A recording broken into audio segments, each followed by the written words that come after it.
ఒక అంశం ఒక విధంగా చాలా మంది బాధితులు అవుతున్నారు. మరికొన్ని కంపెనీలు లేకపోతే మరికొంతమంది వ్యక్తులు మాత్రం ఈ విధంగా ఫండ్స్ ఇచ్చి వాళ్ళ స్వలాభాలకి ప్రభుత్వాలను అంటే రెండు భాగాలు ఒకటి క్విడ్ పోకో అంటే నిన్న మన ఇదే సబ్జెక్ట్ మీద ఒక ఓటమి 100 తప్పులు సిరీస్లో భాగంగా డిస్కషన్ చేస్తే దాంట్లో పాల్గొన్న ఒక మాజీ ఎకనామిక్స్ ప్రొఫెసర్ ఆయన ఒక అనుమానం వ్యక్తం చేశారు.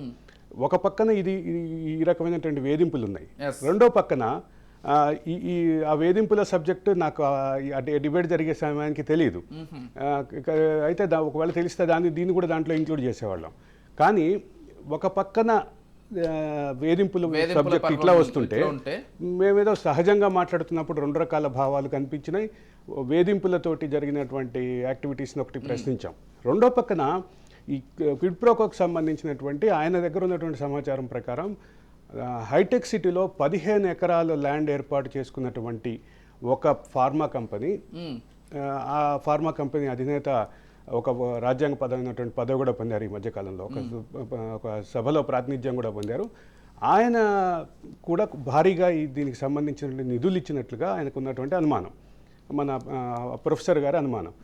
వీటన్నిటి మీద సమగ్రమైనటువంటి విచారణ జరిపి సమగ్రమైనటువంటి క్లారిటీ రావాలి. అదే సందర్భంలో వ్యక్తులని, కంపెనీలని ఇలా బెదిరించి పనిచేసినటువంటి అధికారులని, ఉన్నతాధికారులు ఎవరైనా సరే వాళ్ళని కఠినంగా వాళ్ళ పట్ల ఉండాలి, వాళ్ళ మీద క్రమశిక్షణా చర్యలు ఇనిషియేట్ అవ్వాలి అని చెప్పి సహజంగానే ఆ రకమైనటువంటి ఇనిషియేషన్ జరిగితే మాత్రమే రేవంత్ రెడ్డి ప్రభుత్వం ఇటువంటి బాధితులకి, అదే సందర్భంలో గత ప్రభుత్వంలో జరిగినటువంటి అన్యాయాలకి, గత ప్రభుత్వంలో జరిగినటువంటి ఈ రకమైనటువంటి బెదిరింపుల కలెక్షన్స్కి వీటన్నిటికీ పరిష్కారం చూపినట్టుగా అవుతుంది విజయ్.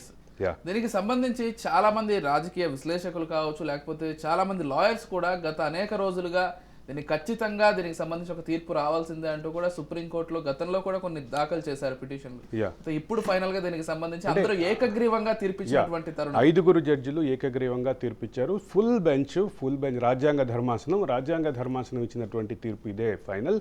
అయితే దీని మీద మళ్ళీ కేంద్ర ప్రభుత్వం దీని మీద రివిజన్ వేయటం, లేదా రివిజన్కి ప్రొవిజన్ లేదు, కానీ కేంద్ర ప్రభుత్వం దీని విషయంలో చట్ట సవరణ చేసి మళ్ళీ తీసుకొచ్చే అవకాశాలు వీటన్నిటిని చేయకుండా సుప్రీంకోర్టు తీర్పుని గౌరవించి కేంద్ర రాష్ట్ర ప్రభుత్వాలు వ్యవహరించాలి. కేంద్ర ప్రభుత్వం కంటే ఆంధ్రప్రదేశ్, తెలంగాణ రాష్ట్ర ప్రభుత్వాలు కఠినంగా ఉండాల్సిన పరిస్థితి ఉంది. ఎందుకంటే ఇక్కడ బాధితుల సంఖ్య క్లియర్గా కళ్ళ ముందు కనిపిస్తుంది.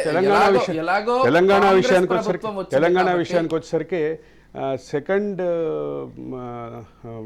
సెకండ్ వెల్తీ పార్టీగా, దేశంలోనే రెండవ అతిపెద్ద ఆర్థికంగా బలమైన పార్టీగా టీఆర్ఎస్ అలియాస్ బీఆర్ఎస్ ఎదగటం వెనక ఈ రకమైనటువంటి బెదిరింపులు, ఈ రకమైనటువంటి వసూళ్లు ఉన్నటువంటి పరిస్థితి. ఇక్కడ ఒక విషయం, అలాగే కాంగ్రెస్ ప్రభుత్వం వచ్చింది కాబట్టి వీటికి సంబంధించి సమగ్రమైనటువంటి విచారణ జరిగే అవకాశం ఉందని గత ప్రభుత్వంలో జరిగినటువంటి ఇటువంటి వాటిని ఖచ్చితంగా వెలికి తీసినప్పుడు మాత్రమే కాంగ్రెస్ ప్రభుత్వం అంటే తెలంగాణ ప్రజలకి ఒక భరోసా ఇవ్వగలిగినటువంటి పరిస్థితి ఉంటుంది. తెలంగాణ సమాజానికి ఒక రకమైనటువంటి భరోసా ఇవ్వగలిగే పరిస్థితి ఉంటుంది. రెండోది, ఇటువంటి వాటికి పాల్పడిన వాళ్ళని ఖచ్చితంగా ఎండగట్టేటటువంటి అవకాశాలని ఎక్కడా వదలకుండా బీఆర్ఎస్ ఉండాల్సినటువంటి అవసరం అయితే బీఆర్ఎస్ పార్టీని ఎండగట్టే అవకాశం, అదే సందర్భంలో బీఆర్ఎస్ పార్టీ తో పాటు బీఆర్ఎస్కి సహకరించిన అధికారులను ఎండగట్టేటువంటి అవకాశాన్ని కాంగ్రెస్ ఎక్కడ వదలకుండా పనిచేయాల్సినటువంటి అవసరం ఉంది.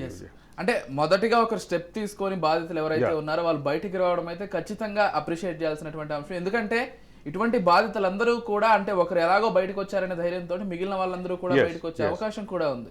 అంటే ఎవరి కళ్ళల్లో ఆనందం చూడటం కోసం అక్రమ కేసులు పెట్టారు, ఎవరి కళ్ళల్లో ఆనందం చూడటం కోసం ఈ వసూళ్లు చేశారు, ఈ వసూళ్ల వెనక ఉన్నటువంటి సూత్రధారి ఎవరు, వీటిని కూడా బయటికి తేవాల్సినటువంటి అవసరం అయితే ఉంది. ఈ 13 కోట్లతోటి ఆగదు, మొత్తం 520 ఒక్క సంవత్సరంలో వచ్చినటువంటి 529 కోట్లు, దాంట్లో క్విడ్ ప్రోకో ద్వారా ఎంత వచ్చింది, అదే సందర్భంలో బెదిరింపుల ద్వారా ఎంత వచ్చింది, వీటన్నిటినీ కనుక క్లియర్గా చూస్తే భవిష్యత్తులో మరోసారి ఇటువంటి పొరపాట్లు జరగకుండా ఒక రాజకీయ క్లారిటీ ఉండేటటువంటి వ్యవస్థ మీద ఒక నమ్మకం కలిగించాల్సినటువంటి పరిస్థితి ఉంది విజయ్.